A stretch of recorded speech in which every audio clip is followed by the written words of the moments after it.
Escape from the Deathworld. In the late 22nd century, Earth was a shadow of its former self. Millennia of war, environmental destruction, and societal collapse had left the planet in ruins, its dwindling population struggling to survive in the decaying remains of once great cities. To the rest of the galaxy, it was known simply as the Deathworld, a quarantine backwater planet too dangerous and unstable to contact. But amidst the crumbling laboratories of what was once MIT, a flicker of hope emerged. Dr. Lena Novak, Earth's preeminent physicist, had made a startling breakthrough in faster-than-light travel.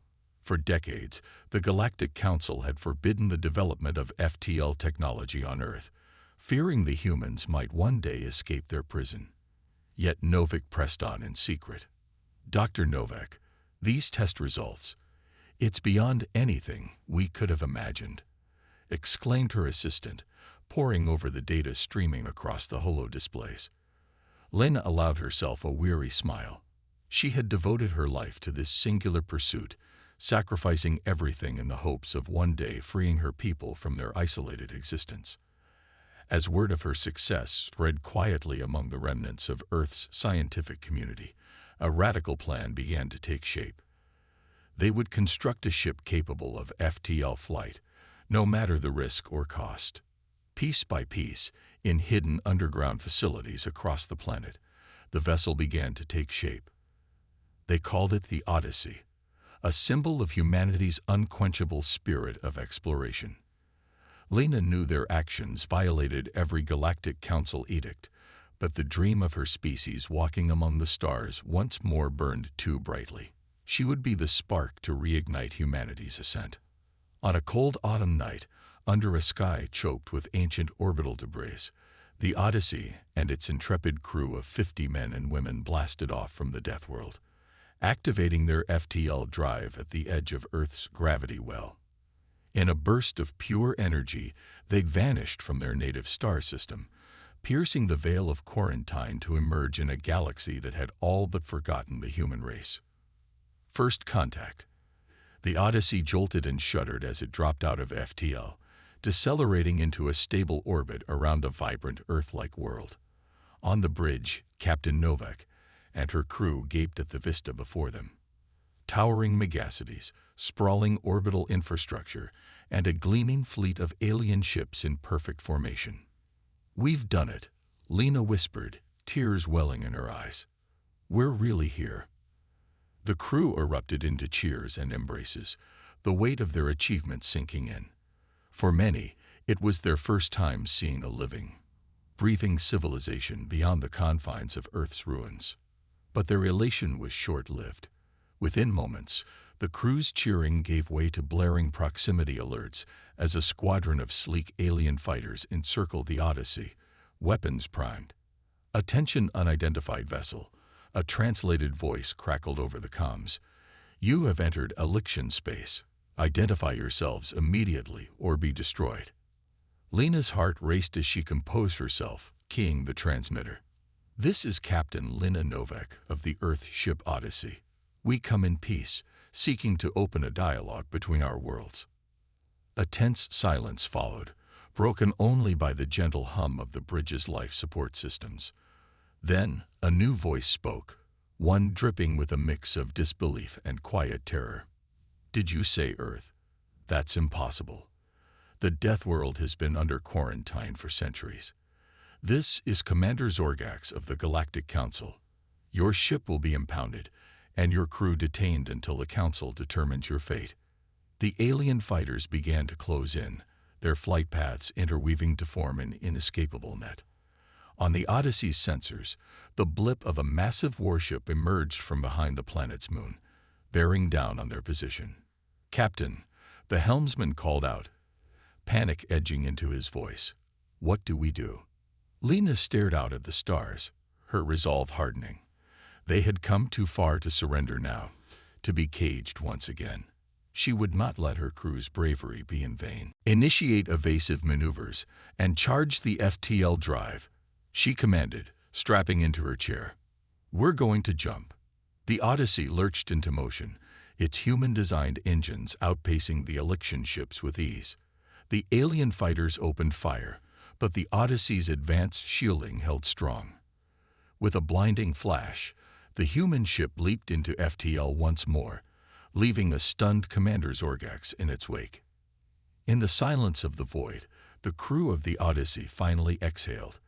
They had made contact with another civilization and escaped to tell the tale. But their journey was far from over.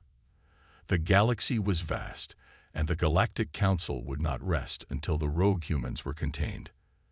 The pursuit. News of the Odyssey's appearance spread like wildfire through the galactic community. For centuries, the Deathworlders of Earth had been little more than a myth, a cautionary tale of a species too violent and unpredictable to be allowed free rein among the stars. And yet, here they were, in the flesh, having achieved the impossible by breaching their ancient quarantine. In the grand chambers of the Galactic Council, a heated debate raged. Representatives from 100 worlds argued and postured, their fear and outrage palpable. "This is an outrage," bellowed Councillor Zaxer of the Elixion delegation. "The humans are a menace, a blight upon our peaceful galaxy. They must be stopped at all costs." Others were more measured in their response, but no less concerned. "We cannot allow ourselves to be governed by fear," intoned Councillor Ilara of the Aurelian Collective. "And yet, the potential danger posed by these humans cannot be ignored. We must proceed with caution and wisdom." Amidst the chaos and bickering, one figure remained calm and resolute. Commander Zorgax, his encounter with the Odyssey still fresh in his mind, stepped forward to address the Council. "Esteemed members of the Council," he began, his deep voice silencing the chamber, "I have seen these humans firsthand. They are resourceful, cunning, and utterly determined. If we do not act decisively, they could upset the delicate balance we have maintained for eons." Nods and murmurs of agreement rippled through the crowd. Emboldened, Zorgax pressed on. "I hereby volunteer to lead a task force to track down and apprehend the human ship. We will uncover their intentions and ensure the safety of our united worlds." The Council readily agreed, eager for decisive action in the face of this unprecedented crisis. As Zorgax marched from the chamber, a sense of grim purpose filled his being. He would not rest until the humans were brought to heel. Far across the galaxy, Captain Lena Novak and her crew found themselves adrift in an uncharted sector, their hopes of sanctuary dashed by the icy reception of the worlds they had approached. News of the Council's bounty on their heads had spread quickly, and no one was willing to risk the wrath of the galactic authorities by harboring the human fugitives. "What now, Captain?" asked her exhausted communications officer, after yet another fruitless attempt to hail a friendly port. "We can't run forever." Lena rubbed her temples, feeling the weight of her crew's lives pressing down upon her shoulders. "We keep searching," she said at last, her voice low but determined. "There must be someone out here who doesn't buy into the Council's lies about us. We just have to find them." As if in response to her words, a faint anomalous signal pinged on the edge of the Odyssey's long-range sensors. It was a hidden outpost, far from any charted hyperlane or colonized world. Lena felt a flicker of hope rise in her chest. "Set a course for those coordinates," she ordered, straightening up in her seat. "And stay alert. We don't know what we're flying into." The Odyssey slipped through the void, its powerful engines thrumming with purpose. Behind them, Commander Zorgax's task force closed in, their sensors locked onto the faint trail left by the human ship. The stage was set for a confrontation that would echo through the ages, a clash of wills between a species fighting for its place in the stars and a galaxy terrified of the potential they represented. Revelations. The Odyssey dropped out of FTL at the edge of a binary star system, its sensors immediately pinpointing the source of the strange signal. A small, unassuming research station hung in the void between the two pulsing suns, its exterior worn and pitted by years of exposure to the harsh cosmic elements. "Life signs?" Captain Novak asked, leaning forward in her chair. Her science officer, a bright-eyed young woman named Mai, shook her head. "None, Captain. The station appears to be fully automated. Lena frowned, a sense of unease settling into the pit of her stomach. An automated outpost, hidden far from the prying eyes of the galactic community. What secrets could it hold? "Prepare a boarding party," she said at last, rising from her seat. "We're going in. If there's any information here that could help us understand why the Council fears us so much, we need to find it." Minutes later, Lena and a hand-picked team of her most trusted officers materialized aboard the silent station, the glow of their suit lights casting eerie shadows across the abandoned corridors. The air was stale and thick with the tang of ozone, a testament to the ancient life support systems struggling to maintain a habitable environment. As they delved deeper into the heart of the outpost, a growing sense of dread settled over the team. The walls were lined with stasis pods, each one occupied by the slumbering form of a human. Men, women, and children, all frozen in an eternal slumber, their faces peaceful yet haunting. "My God," whispered Lena's second-in-command, his voice trembling over the comms. "What is this place?" Before Lena could respond, May's excited voice crackled over the channel. "Captain, I've accessed the station's central database. You need to see this." The team converged on May's position, huddling around the flickering holodisplay she had managed to coax to life. Streams of data flowed across the screen, painting a picture that left them all speechless. "It's a genetic research facility," May explained, her eyes wide with shock and wonder. "They've been studying human DNA for centuries, trying to unlock the secrets of our evolutionary potential." Lena felt her heart pounding in her chest as she read the reports. The Council had known all along that humans possessed an incredible capacity for adaptation and growth, far beyond anything seen in other species. It was why they had quarantined Earth, why they had worked so hard to suppress any knowledge of humanity's true nature. "They're afraid of us," she said softly, realization dawning. "Afraid of what we might become if given the chance." But there was more. Hidden within the data were references to other outposts, other secret facilities scattered across the galaxy. A network of shadowy experiments and clandestine research, all aimed at unraveling the mystery of the human genome. "We have to get this information back to the Odyssey," Lena declared, her voice filled with determination. "The galaxy needs to know the truth about us, about the Council's lies." Yet even as the words left her lips, a new alarm blared through the station's ancient speakers. The team froze, their hearts sinking as they recognized the sound of an impending FTL jump. Someone had found them. "It's Zorgax," Mike confirmed, her fingers flying over the controls. "His task force just dropped out of hyperspace. They'll be on us in minutes." Lena gritted her teeth, her mind racing. They had come too far to fail now, to let the truth slip through their fingers. She turned to her team, her eyes blazing with a fierce determination. "Download everything you can and prepare to evacuate. We're not going down without a fight." As the Odyssey's crew raced against time, Commander Zorgax's ships closed in, their weapons primed and ready. The confrontation that had been brewing since the moment the humans had first broken free of their prison world was finally at hand. And in the balance hung the fate not just of Captain Lena Novak and her brave crew, but of the entire human race. The battle. The Odyssey shuddered as another barrage of plasma fire slammed into its shields, the ancient research station crumbling under the onslaught of Commander Zorgax's task force. On the bridge, Captain Lena Novak gripped the arms of her chair, her knuckles white with tension. "Shields at 30%, cried her tactical officer, his face bathed in the red glow of warning lights. "We can't take much more of this." Lena gritted her teeth, her mind racing.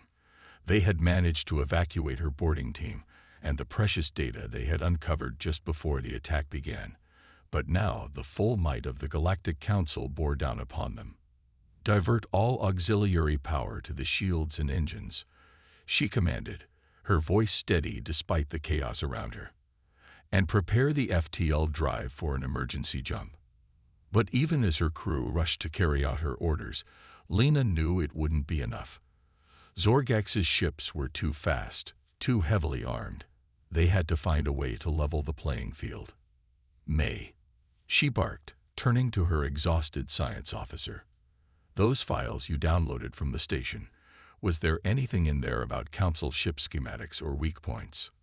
Me's eyes widened as she frantically scrolled through the data on her holo display. There's a section here on the standard configuration of their warships.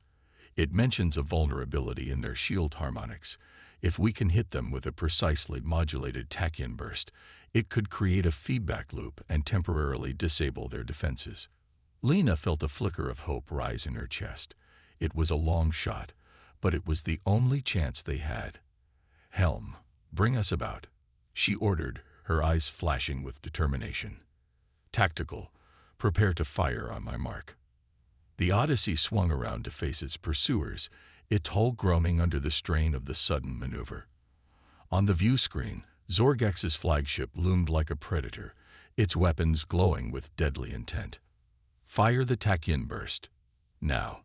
A shimmering wave of energy erupted from the Odyssey's emitters, washing over the Council ships in a cascade of rippling distortions. For a moment, nothing happened. Then, one by one, their shields flickered and died, leaving them vulnerable. "All weapons, open fire." Lena roared, seizing the moment. "Target their engines and weapon systems." The Odyssey unleashed a barrage of its own, its advanced human-designed weaponry ripping through the Council ships' hulls with ruthless efficiency. Explosions bloomed in the void as one ship after another fell prey to the human onslaught, their crews scrambling to restore power and defenses. On the bridge of his flagship, Commander Zorgax stared in disbelief at the carnage unfolding before him. These humans, these Deathworlders, how could they be so strong, so cunning? He had underestimated them. And now his task force paid the price. Yet even as his ships burned and fell silent around him, Zorgax saw something else in the chaos of battle. A glimmer of doubt, of uncertainty in the eyes of his crew. They had been told all their lives that humans were dangerous, unpredictable, a threat to the very fabric of galactic peace. But as they watched the Odyssey fight with such skill and bravery, some began to wonder if perhaps the Council had been wrong all along. As the last of Zorgax's ships fell back, their hulls battered and smoldering, a cheer went up on the Odyssey's bridge. Against all odds, they had won the day, but the cost had been high. The once sleek human ship now limped through the debris field, its own wounds a testament to the ferocity of the battle. In the uneasy silence that followed, Captain Lena Novak looked out at the stars, her heart heavy with the weight of what they had learned and what they still had to do. "This is only the beginning," she said softly, her voice filled with a quiet determination. "The Council's lies are starting to unravel, but we have a long way to go before the truth is known." She turned to her crew, her eyes shining with pride and gratitude. "You've all fought so bravely, sacrificed so much. But our journey is far from over. We have to find a way to get this information to the rest of the galaxy, to show them that humans are not the monsters the Council has made us out." A new dawn. In the aftermath of the battle, the Odyssey drifted through the void, its crew working tirelessly to repair the damage inflicted by Commander Zorgax's task force. Captain Lena Novak stood on the bridge, her gaze fixed on the infinite expanse of stars beyond the viewport, lost in thought. The revelations they had uncovered at the hidden research station weighed heavily upon her. The Galactic Council's centuries-long campaign of fear and misinformation, the secret experiments on human subjects. It was almost too much to process. And yet, as she looked out at the cosmos, Lena felt a flicker of hope rising within her. "Captain," came a voice from behind her, breaking her reverie. She turned to see Mai, her science officer, standing in the doorway, a look of excitement on her face. "What is it, Mai?" Lena asked, straightening up. "We've been monitoring the comm chatter from Zorgax's retreating ships," Mai explained, her words tumbling out in a rush. "And we're not the only ones who've been listening. Other vessels, from species we've never even heard of, they've been picking up on the transmissions too." Lena's eyes widened. "And May grinned, her eyes shining with a newfound sense of possibility. They're starting to ask questions, Captain. About us, about the Council, about the truth. Lena felt a surge of adrenaline coursing through her veins. This was the chance they had been waiting for. The opportunity to forge alliances, to spread the word about the Council's deceptions. Hail them, she ordered, her voice ringing with a newfound sense of purpose. Every ship, every outpost, every world that will listen. It's time we told our story. And so, as the Odyssey continued its lonely voyage through the stars, a new chapter began to unfold. The once isolated Deathworlders reached out across the vast gulf of space, their message of hope and defiance resonating with species who had long chafed under the Council's tyrannical rule. Slowly but surely, a resistance began to take shape. Rebel ships flocked to the Odyssey's banner, their crews drawn from 100 different worlds, united by a common cause. Outposts and colonies pledged their support, offering safe harbor and resources to the growing human-led alliance. At the forefront of this movement stood Captain Lena Novak, her once weary eyes now blazing with the fire of a leader reborn. She and her crew became living legends, symbols of the indomitable human spirit, of the power of truth in the face of oppression. As the rebel fleet grew in strength and number, the Galactic Council found itself on the defensive for the first time in centuries. Cracks began to appear in the monolithic facade of unity they had so carefully maintained, as more and more of their member species began to question the wisdom of their hardline stance against humanity. And so, in a twist of fate that none could have foreseen, the children of Earth, once reviled and feared as the scourge of the galaxy, became the unlikely saviors of a stagnant and oppressive galactic order. The very qualities that had made them outcasts, their adaptability, their tenacity, their unquenchable thirst for knowledge and progress, became the keys to unlocking a new era of freedom and cooperation among the stars. In the end, it was not through conquest or subjugation that humanity made its mark upon the cosmos, but through the power of an idea. The idea that diversity, that the free exchange of knowledge and culture, was not a weakness to be feared, but a strength to be celebrated. As the Odyssey and its allies stood victorious over the shattered remnants of the old order, Captain Lena Novak looked out once more at the infinite expanse of the galaxy, a sense of profound humility and gratitude washing over her. "We've come so far," she whispered, her voice thick with emotion. "Not just from Earth, but from the darkness of our own past. And now we have the chance to build something new, something better." She turned to face her crew, her friends, her family, the men and women who had fought and bled and sacrificed alongside her to make this moment possible. "Together," she said, her eyes shining with the promise of a brighter tomorrow. "Together, we will create a future where no species, no world, no single being has to live in fear or isolation ever again. A future where the children of Earth take their rightful place among the stars, not as conquerors, but as explorers, as dreamers, as the guardians of a new and better way." And with those words, a new chapter in the history of the galaxy began, a chapter written not in the blood of war, but in the light of understanding, of compassion, of the unbreakable bonds that bind all living things together in the vast tapestry of existence. The Odyssey sailed on, a beacon of hope in the darkness, and in its wake, 1,000 worlds looked up at the stars and dreamed of the wonders yet to come. The end.